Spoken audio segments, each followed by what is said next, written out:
Good morning. I'm so excited to be sharing with you day 14 of our Wesleyan Advent experience entitled Almost Christmas. And we'll be sharing a hymn reflection today that was written by Susan Fuqua. And she's referring to a hymn that was written by Charles Wesley. Charles Wesley is the brother to John Wesley, the founder of our faith. And this tune is not familiar to me, nor is it a hymn that I've heard before. I did try to pick up the tune and see if I could sing it to you a cappella, but I'm going to save you that experience. And instead, I'm just going to share these words with you.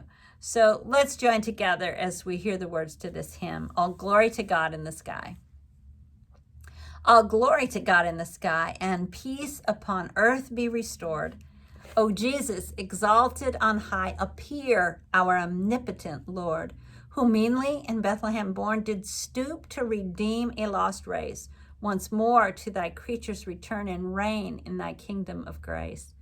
When thou in our flesh did appear, all nature acknowledged thy birth. Arrived the acceptable year, and heaven was opened on earth. Receiving its Lord from above, the world was united to bless the giver of mercy and love, the Prince and the author of peace. O come to us, be made known. Again, in the Spirit descend, set up in the hearts of thine own a kingdom that never shall end. Thou art able to bless and make rebel sinners obey. Now bid human enmity cease, and bow countless souls to thy sway.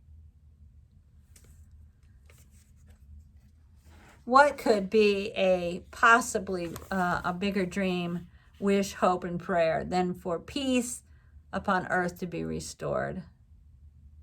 That's what Susan asks us to consider. She says it feels impossible, almost ridiculous. Peace on earth? Nations, war with nations, politicians seem to be in constant state of discord. Communities are filled with hate and prejudice. Churches divide over doctrine, even in our own families. We struggle to get along with one another.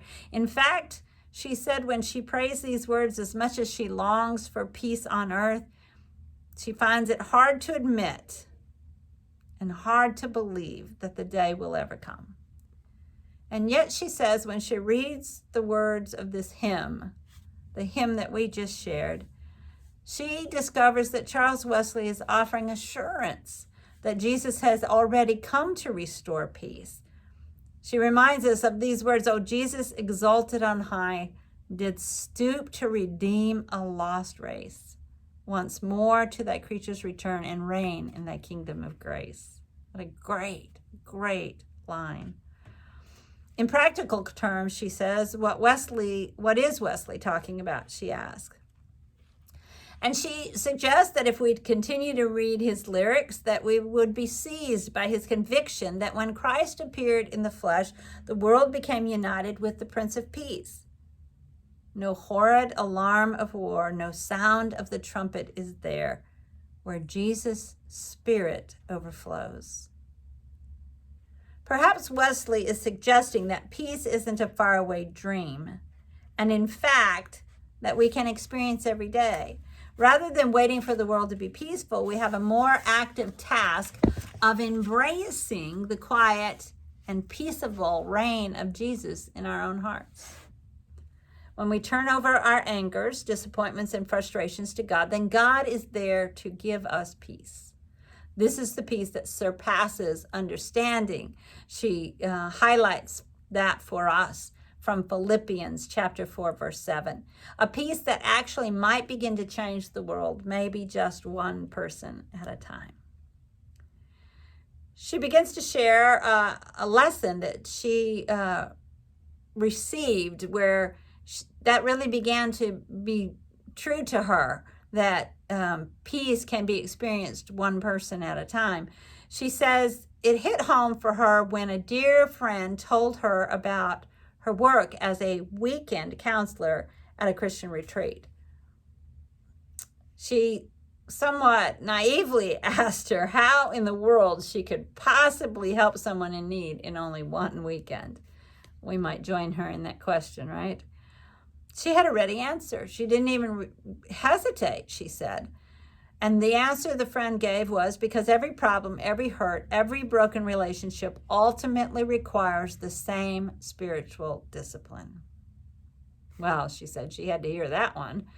So she dared to ask her, what is it? And her friend replied with total confidence, let go and let God. As simple as it sounds, that is what is needed. That is when the peace comes. At first, she said she had to stifle a laugh, and many of you all may be stifling that laugh right now as you have heard that phrase given. She said, of course, she'd heard that expression all her life, but her seriousness told me she embraced this familiar mantra as a moment-to-moment practice. So she began to take on that practice as well. And what she discovered is that when she surrenders to God, she's not giving up the battles and the challenges in her daily life. Those are still there. But she said, instead, I am embracing the truth that God is in control. When I do, she said, my situation may not change, but I change internally. I find what I am seeking the most, peace. During this Advent season, she challenges us as she shares with us the prayer that she has, that we would lay down our swords, both our external weapons of words and deeds that hurt others, and our internal weapons of resentments, angers, hatred, and prejudice. And then I pray, she says, that we trust God. Surely this is the path to peace for all the earth. These are good words for us to ponder and a good practice for us to take on. As we challenge ourselves to put down our swords